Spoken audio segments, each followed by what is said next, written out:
CPM സംസ്ഥാന secretariat അംഗം M Swaraj telephone ലൈനിലുണ്ട്. ശ്രീ എം സ്വരാജ്, താങ്കൾ എങ്ങനെയാണ് യെച്ചൂരിയെ ഓർമ്മിക്കുന്നത്? അതീവ ദുഃഖകരമായ ഒരു വാർത്തയാണ് ഇപ്പോൾ നമ്മൾ കേൾക്കുന്നത്. ഇന്ത്യൻ രാഷ്ട്രീയത്തിന് വിദ്യാർത്ഥി പ്രസ്ഥാനം സംഭാവന നൽകിയ നേതാവാണ് സഖാവ് സീതാറാം യെച്ചൂരി. ഇടതുപക്ഷ പ്രസ്ഥാനത്തിന് മാത്രമല്ല, ഈ ഘട്ടത്തിൽ മതനിരപേക്ഷ ഇന്ത്യക്ക് തന്നെ യെച്ചൂരിയുടെ വേർപാട് കനത്ത നഷ്ടമാണ്. പാർട്ടി ജനറൽ സെക്രട്ടറി, അതുപോലെ പാർലമെന്റേറിയൻ എന്നീ നിലകളിലെല്ലാം കഴിഞ്ഞകാല ഇന്ത്യൻ രാഷ്ട്രീയത്തിന്റെ ഗതിവിഗതികളെ സ്വാധീനിക്കുകയും ചില ഘട്ടങ്ങളിൽ അതിന്റെ ഗതിയെ നിർണയിക്കുക തന്നെയും ചെയ്തിരുന്ന കമ്മ്യൂണിസ്റ്റ് നേതാവാണ് സഖാവ് യെച്ചൂരി. ഇവിടെ പലരും അനുസ്മരിച്ചതുപോലെ ഇപ്പോഴത്തെ ഇന്ത്യ മുന്നണിയുടെ ദിശ നിർണയിക്കുന്നതിലും സുപ്രധാനമായ പങ്കാണ് യെച്ചൂരി നിർവഹിച്ചിട്ടുള്ളത്. അതുപോലെ ഒന്നാം UPA ഗവൺമെന്റിന്റെ കാലത്തും ആ ഗവൺമെന്റിന്റെ മാർഗദർശിയായിരുന്ന പൊതുമിനിമം പരിപാടി തയ്യാറാക്കുന്ന ഉൾപ്പെടെയുള്ള കാര്യങ്ങളിൽ എല്ലാം യെച്ചൂരി വഹിച്ചിട്ടുള്ള പങ്ക് ഇതിനോടകം തന്നെ നമ്മുടെ രാജ്യം ചർച്ച ചെയ്തിട്ടുള്ളതാണ്. കുറച്ച് ദിവസമായി അദ്ദേഹം അസുഖബാധിതനായി ആശുപത്രിയിലായിരുന്നെങ്കിലും അതിനു മുൻപ് വരെ ആരോഗ്യവാനായി ഇന്ത്യയിലെ കമ്മ്യൂണിസ്റ്റ് പ്രസ്ഥാനത്തിന് ഊർജ്ജസ്വലമായ നേതൃത്വം നൽകിയിരുന്ന നേതാവാണ് അദ്ദേഹം. പെട്ടെന്ന് ആരോഗ്യസ്ഥിതി മോശമാവുകയും ഇപ്പോൾ നമ്മളെ വിട്ടുപിരിയുകയും ചെയ്തിരിക്കുകയാണ്. നേരത്തെ സൂചിപ്പിച്ചതുപോലെ അത് CPIM-നോ ഇന്ത്യൻ ഇടതുപക്ഷത്തിനോ മാത്രമല്ല, മതനിരപേക്ഷ ഇന്ത്യക്ക് തന്നെ കനത്ത നഷ്ടമാണ് ഈ വിയോഗം ഉണ്ടാക്കിയിട്ടുള്ളത്. ഈ ഘട്ടത്തിൽ നമ്മുടെ രാജ്യം സവിശേഷകരമായ വെല്ലുവിളികളെ നേരിടുന്ന ഈ ഘട്ടത്തിൽ യെച്ചൂരിയുടെ സാന്നിധ്യം സത്യത്തിൽ അനിവാര്യമായിരുന്നു. ആ വിയോഗത്തിന്റെ മുന്നിൽ ഞങ്ങൾ കൊടി താഴ്ത്തുന്നു. അദ്ദേഹം കാട്ടിയ പാതയിലൂടെ മുന്നോട്ട് പോവുക എന്നതാണ് കമ്മ്യൂണിസ്റ്റുകാരെ സംബന്ധിച്ചിടത്തോളം, ഇടതുപക്ഷത്തെ സംബന്ധിച്ചിടത്തോളം, മതനിരപേക്ഷവാദികളെ സംബന്ധിച്ചിടത്തോളം ഈ ഘട്ടത്തിൽ പ്രതിജ്ഞയെടുക്കാനുള്ളത്. എം സ്വരാജാണ് സീതാറാം യെച്ചൂരിയെ അനുസ്മരിച്ചത്. ദിലീപ് തുടരുന്നുണ്ട്. ദിലീപ് പറഞ്ഞു വന്നത് തുടരാം.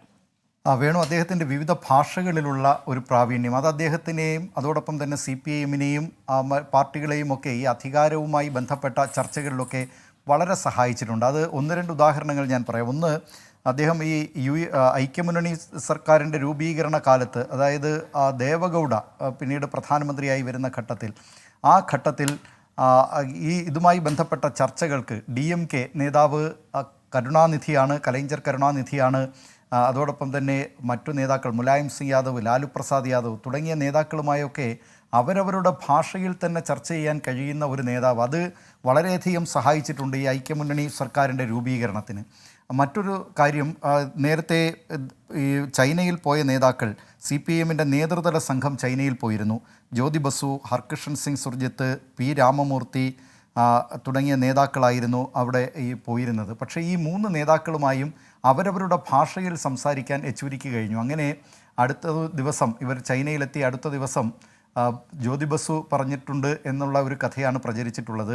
ജ്യോതി ബസു പറഞ്ഞു, ഈ മനുഷ്യനൊരു വളരെ അപകടകാരിയാണ്, ഇദ്ദേഹത്തെ സൂക്ഷിക്കണം. കാരണം ഇദ്ദേഹം ഓരോരുത്തരോടും സംസാരിക്കുന്ന ഭാഷ അത് അവരവർക്ക് മനസ്സിലാകുന്നുണ്ട്, പക്ഷേ മറ്റുള്ളവർക്ക് മനസ്സിലാകുന്നില്ല. അങ്ങനെ ഈ ഒരു ഭാഷാ പ്രാവീണ്യം പോലും ഈ ദേശീയ തലത്തിലുള്ള നേതാക്കളുമായുള്ള കൂടിക്കാഴ്ചകളിൽ, ചർച്ചകളിൽ, മുന്നണി രൂപീകരണങ്ങളിലൊക്കെ വളരെ സഹായകമായിട്ടുണ്ട്.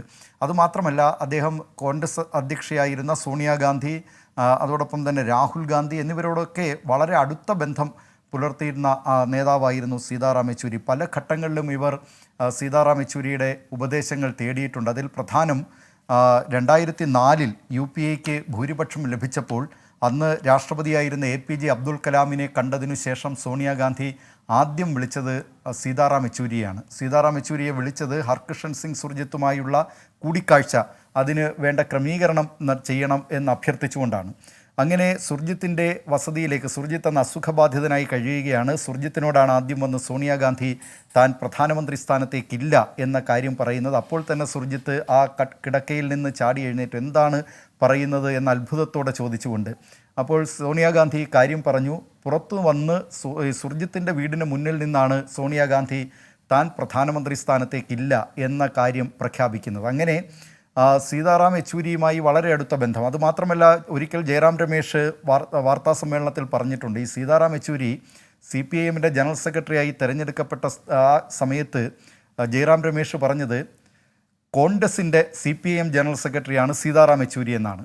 അത് പിന്നീടൊരു വലിയ തർക്കത്തിലേക്കോ എന്ന് വെച്ചാൽ ഒരു വിവാദത്തിലേക്ക് പോകാതെ സോണിയാഗാന്ധി അവിടെ വെച്ച് തന്നെ ജയറാം രമേശിനെ തിരുത്തുകയായിരുന്നു. ശരി.